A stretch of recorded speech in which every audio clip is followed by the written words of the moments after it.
Just a week to go until Christmas. Many families out there may have decided that this was the year to go with it and to get a pet for the family. In the house, obviously, there's no bigger gift, but you have to make sure that it is the right time to do it.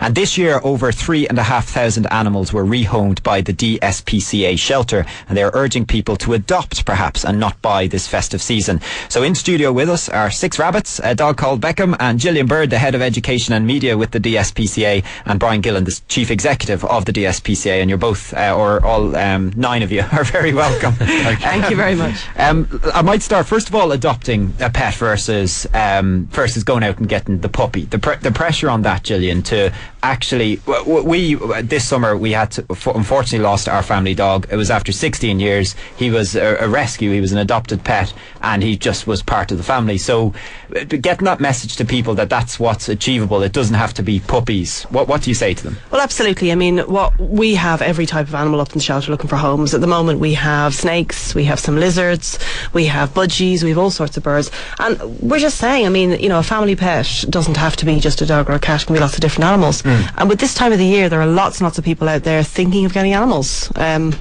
Brian, I mentioned it at the start because people are thinking, as Gillian said, but making sure that it's the right time. I don't have a dog at the moment. I absolutely love dogs, but I just couldn't commit the time or the space to a dog, so you have to unfortunately take the hit.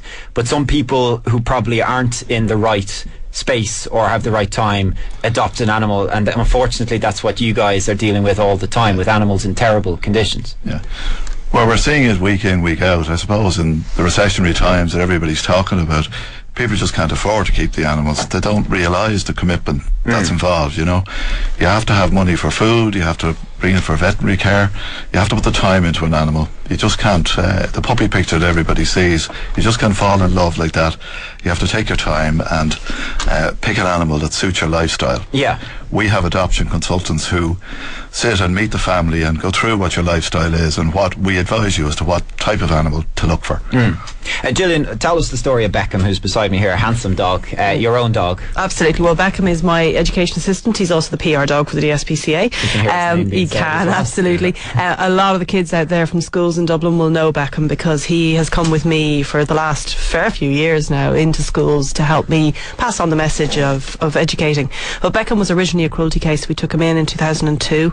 He had been left in a back garden for 6 months, and the owner admitted to only giving him 1 tin of food every 3 days. Wow. So he was really skinny. And you took him on, I mean, I presume it was will he survive or not type space when a dog comes in Absolutely, yeah. No, he was very close to death when we actually found him. So that was 10 years ago, though. That was 10 years ago. So now absolutely, he's nearly 12 now, and he is an old man, but he's still absolutely fantastic. And he talks on your command? He will, yeah. We see if we can Beckham, you can say a few words. Bex. There we go. There you are. Prove it. Now, I mentioned, I found out this morning that Shane Coleman has a completely irrational fear of rabbits. Not true. I'm not like Bishop Len Brennan. I don't particularly like holding him. Neve, go away from me with that rabbit. we have 6 rabbits in studio with us because just on the rehousing, lads, and either of you, Gillian or Brian, to answer this, on the rehousing, and even this week with a week to go, people coming for pets. You've mentioned snakes, you mentioned rabbits, you mentioned budgies, you mentioned everything. But if people are interested and if they think it's right this year, how do they get in touch? Well, they come up and see us. Come to our shelter. The animals are there. The rabbit you have in your hand there, that's one of 60 rabbits that was rescued in South Dublin last week. From one person? From one person, What, yeah. 60 rabbits? It's a situation where the person just lost control. So we had rabbits under floorboards, rabbits burrowing in the back garden. There were 10 guinea pigs as well involved. So that's when things go to extreme. Yeah. People just lose control of the situation. So would that be one of the most extreme things you've seen this year? Because you don't seem surprised by 60 rabbits. Yeah, well, it's probably in rabbits it is, but we've seen a lot of cases with kittens in particular. We've seen, we've had situations with puppies. So it's not that unusual.